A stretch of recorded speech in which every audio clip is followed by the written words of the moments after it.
In my first few months here at Temple Aliyah, many of you have asked me why I decided to become a rabbi. And I've answered that at some point I realized I was finding the most joy and meaning in life when I was doing Jewish things, whether it was having Shabbat dinner, talking about Israel, studying Jewish texts, and especially when I had the opportunity to help other people do Jewish things. So I realized that being a rabbi would allow me to do all those things that I love as a career. But there's a bit more backstory. I am lucky to have grown up surrounded by Jewish role models, not the least of whom are my parents, who are here today. I had great clergy role models growing up too, the rabbis and the cantor at the synagogue where I grew up. But when it occurred to me as a teenager that I might want to be a rabbi myself, I was overcome by a feeling of shame, a feeling that this choice was somehow strange and abnormal, that people like me don't become rabbis. When I pictured a rabbi in my head, I pictured some combination of the many rabbinic role models I was fortunate to have, and that meant that I was only able to picture a man. Now, I want to be clear that being a rabbi does not necessarily have anything to do with one's gender. My job here at Temple Aliyah is not specifically to be a woman rabbi, but just to be a rabbi. But as a teenage girl, I wanted to emulate the women around me. And having never met a woman rabbi, I couldn't quite picture myself in that role. So the moment that I decided I wanted to be a rabbi was also the moment that I swore myself to secrecy. I felt uncomfortable with my potential future path, so I was determined to hide it for as long as possible. I kept it a secret for a whole year, not sharing it even with the people closest to me for fear of judgment. In college, I met a woman rabbi for the first time. I became captivated by her, rejoicing each time I would discover something that she and I had in common.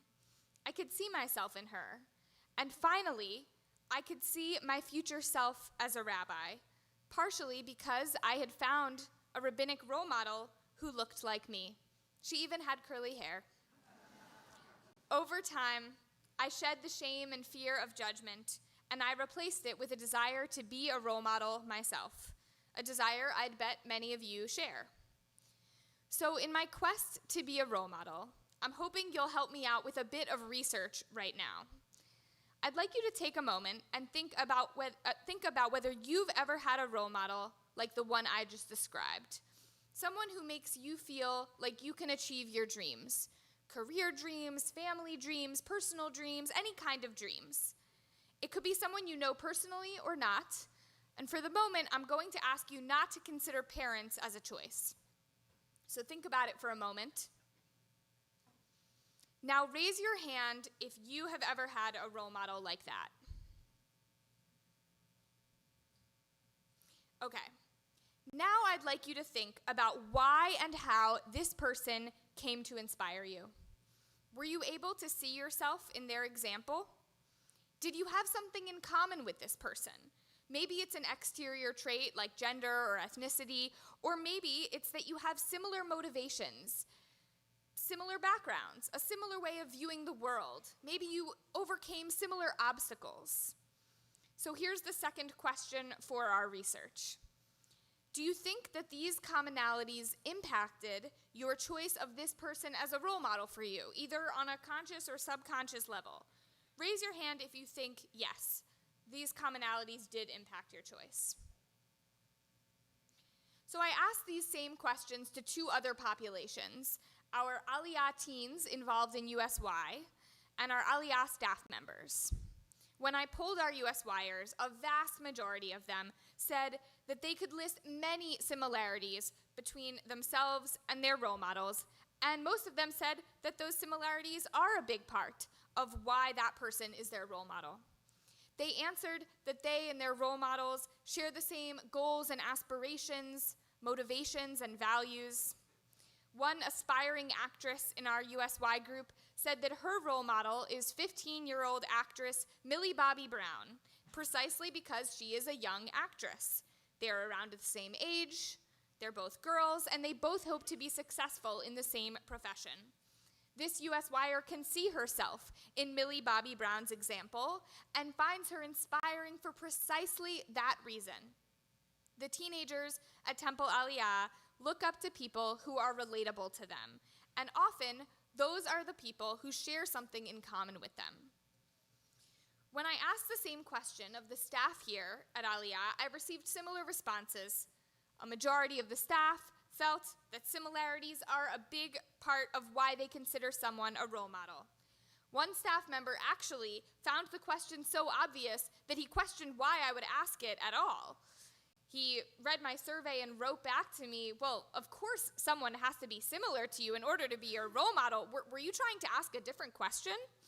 He felt that commonalities are so critical to being able to see ourselves in someone else's example that even the idea of asking that question was redundant. One of the core texts we have about seeking out role models is from Pirkei Avot, a compilation of teachings from our rabbis compiled around 200 CE. The Mishnah in Pirkei Avot famously says, "Aseh lecha rav ukne lecha chaver," traditionally translated as, find for yourself a teacher and acquire for yourself a friend or a colleague. We usually translate that section as two separate instructions. One task is to find for yourself a teacher, and the other task is to find yourself a friend or a colleague. But as I've thought more and more about what it means to be a teacher or to be a role model, I've wondered if there might be another way to understand this Mishnah, this passage. Perhaps it's not two separate tasks at all, but one task, a general instruction followed by detail. With that orientation, we might loosely translate the passage as, find for yourself a teacher, and make it someone who is a chaver for you. Chaver can sometimes mean friend. You might be familiar with that word in modern Hebrew. But Rabbi Gordon Tucker, a prominent conservative rabbi in New York, writes about this passage that chaver here actually doesn't mean friend at all, like it does in modern Hebrew, but that here in rabbinic Hebrew, it refers to someone with a connection or association. The root of that word chaver, chet bet resh, also yields words like chavara, meaning a fellowship or a small group of like-minded people. Some of you might be in a chavara through Temple Aliyah. It also yields the word chavruta, meaning a study partner, someone who sharpens your understanding by going through a process of learning together. And even though it would be boring to share everything in common with our friends and our chavara mates and our study partners, we tend to have at least something of significance in common, which is what draws us into that relationship to begin with. Rabbi Tamar Alad Applebaum, one of Israel's most visionary conservative rabbis, writes about this passage in Pirkei Avot that the first verb, aseh, is more than just a passive finding oneself a teacher. Aseh really means to make or to fashion.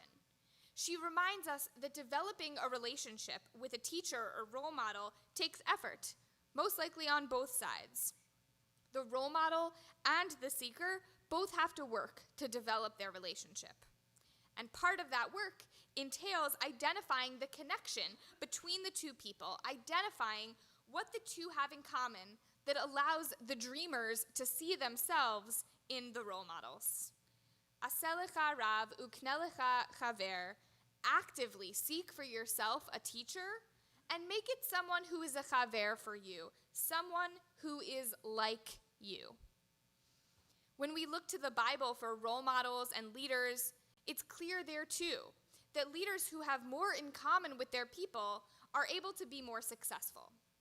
Let's take, for example, two of the most common, most famous leaders in the Torah, Moses and Aaron. Moses grew up in Egypt, but not as a slave, like the rest of the Israelites. Moses grew up in the royal palace as a prince, never experiencing the back-breaking, soul-crushing work of slavery. It was only later, once he grew up and realized his identity, that he bound his fate to that of the Israelite people and led the Israelites to freedom. Though Moses' roots had always been with the Israelite people genetically, his background and way of growing up could not have been more different. So when Moses assumed leadership of the Israelite people, he didn't have an easy time gaining their trust and willingness to follow. The Israelites spent 40 years complaining and constantly challenging Moses' leadership and authority at every turn. The Torah calls the Israelites a stiff-necked nation in how they related to Moses because he was never a role model for them. The Israelites did find a role model, however, in Aaron, Moses' brother. Aaron was one of their own, someone they could relate to. He had been a slave in Egypt. He had worked alongside the other Israelites, performing whatever difficult and humiliating tasks that Pharaoh had asked of them. He was liberated along with the rest of the Israelites and began his desert journey with them as well. Aaron was a more relatable leader and role model for them. He shared their background as slaves. He had overcome the same struggles that they did. The people could see themselves in him and therefore desire to emulate him. He was a man of the people, a chaver to the people. So when the people looked to Aselecha Rav, find themselves a role model, Uknelecha chaver, and make it someone who was like them, Aaron fit that description, not Moses. Even though Moses was the one who could communicate with God, it was Aaron who was able to be a relatable role model who communicated God's message to the Israelite people. In our world today, too, this principle applies. A 2017 study found that students actually do better in school when their teacher looks like them. The study was primarily focused on race, and the reason that race can be so impactful as a similarity is because it implies a common background or common obstacles that someone has to overcome. Brian Casita, one of the main authors of the paper, summarizes, students do better in school when they can view their teachers as role models. And if that teacher looks like you might perceive them as precisely that, a role model. Just this past week, PBS ran a segment entitled, Why Seeing a Role Model Who Looks Like You is So Powerful, highlighting the story of a scientist who went years before seeing someone like her achieve what she hoped to achieve. When we apply these findings to the difference in Moses' leadership and Aaron's leadership, it's clear that sharing a common background, common obstacles, common motivations allows someone to be a much more compelling role model. So why does this matter? It matters because understanding what can make someone a compelling role model is the first step in becoming role models ourselves, being the person who inspires someone, who makes someone believe that their dreams are possible. So I don't want you to raise your hands this time, but how many of you think that you are a role model for somebody? Do you think that you are worthy of being a role model? Do you want to be a role model? Well, now that I've asked you that question, I actually want to take the choice away from you. Because here's the reality. You are the only person on the planet who is exactly like you. So you never know when someone is seeking a role model and you are precisely the right person for the job. You are the one who comes from the same background or has the same values. You are the one who they can see themselves in. You are the one they want to emulate. So whether or not you think you're worthy of being a role model, and whether or not you even want to be a role model, only you can be the role model that someone in particular needs. In Hebrew, the word often used for role model or example is dugma, a word derived from the Greek digma, meaning pattern, model, sample, or example. This definition fits with how we understand a role model, someone who sets an example and whose pattern you would like to follow in some way. The rabbis who wrote the Talmud and Midrash, different types of explanations of biblical passages, use that word dugma interchangeably with another word, mashal. Mashal is of Semitic origin and doesn't just mean model or example, but really means likeness. Our sages who wrote the Talmud and Midrash are telling us something by equating these two words. They knew that someone could not be a dugma for us, an example or model, without also being a mashal for us, alike, resembling us in some way. Today, a slightly different term is used around Jewish summer camps and schools for how to inspire campers and students. Dugma ishit, meaning a personal role model. Adding that word ishit, personal, changes what the phrase means and teaches us how to become a role model. We can watch TV and see role models who inspire us, and we can listen to podcasts and hear role models who inspire us, and that's wonderful. We can find public figures who are like us, like Millie Bobby Brown for our U.S. Wire and other young aspiring actresses. We can identify journalists and musicians and scientists and politicians and comedians who make us feel like we can achieve our dreams because they are like us. Perhaps they look like us. Perhaps they grew up similarly to how we grew up. Perhaps they view the world the way we do. Someone like that can be an incredible dugma, but not a dugma ishit, not a personal role model. Being or finding a dugma ishit brings us back to Rabbi Tamar Elad Applebaum's commentary on the active verb in Aseh Lecha Rav, make for yourself a role model. Seek someone out, and with mutual effort, you can develop for yourself a personal mentoring relationship. Just watching someone on TV doesn't provide the seeker with the same level of inspiration as developing a personal relationship with a role model who is interested in being a role model.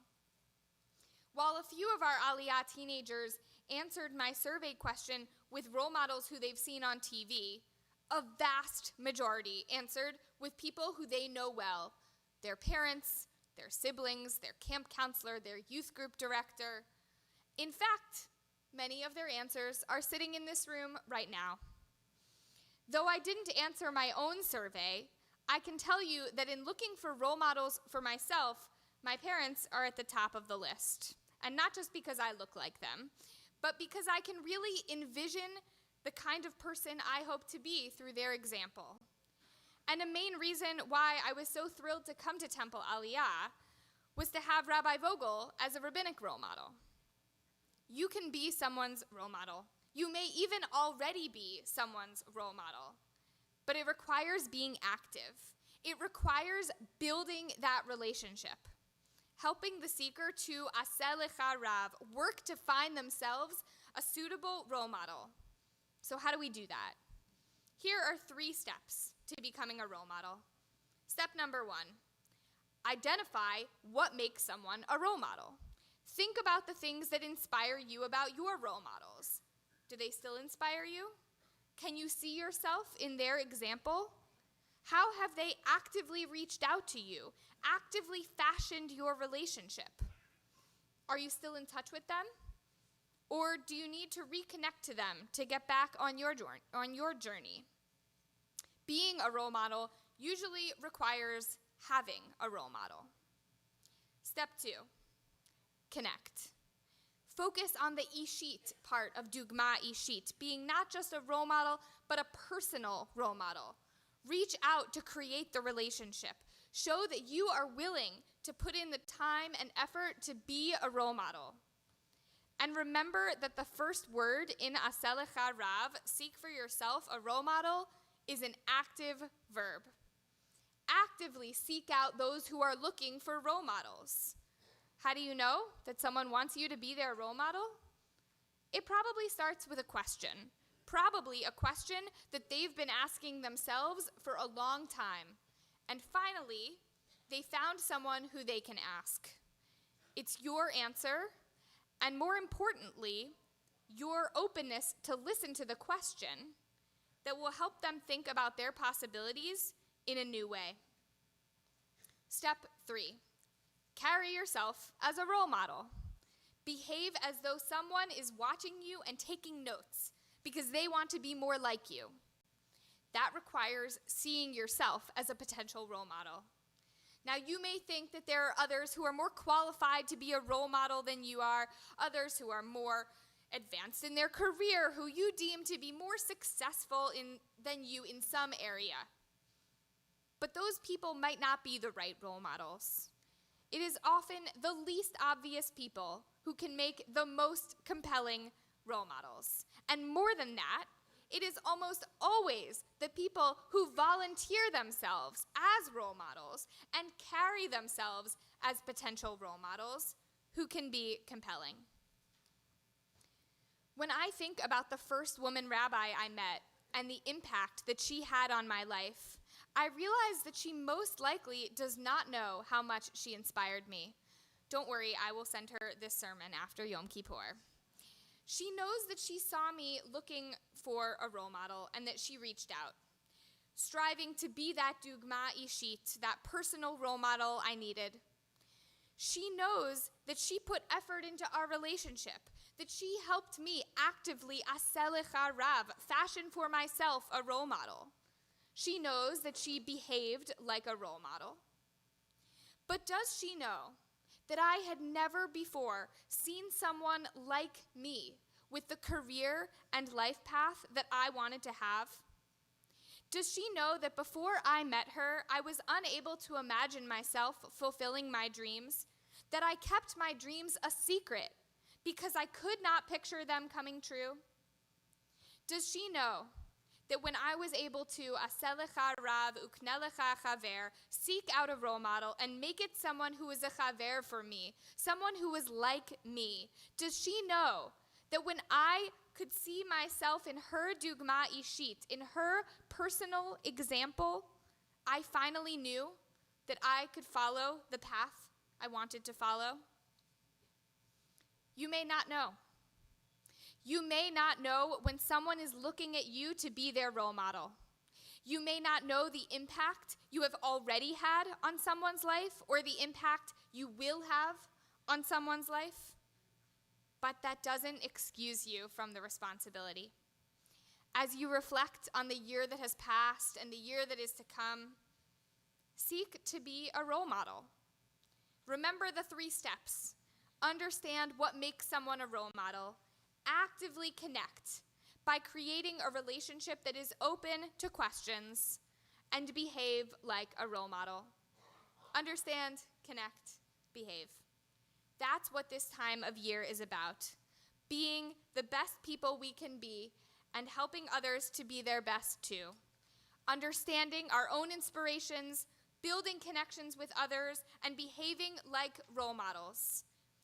And there is someone out there in need of a role model, and not just any role model. They need a role model who is like them, a role model whose example they can see themselves in, a role model who they want to emulate, and they may need a role model just like you. Yay, bye, bye,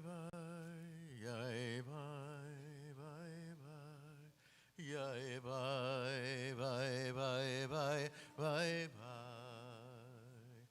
Yay, bye, bye, bye. Yay, bye, bye, bye. Yay, bye, yay, bye, bye, bye, bye. Yay, bye, bye, bye. Yay, bye, bye, bye.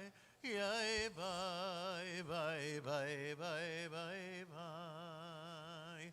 Yay, bye, bye.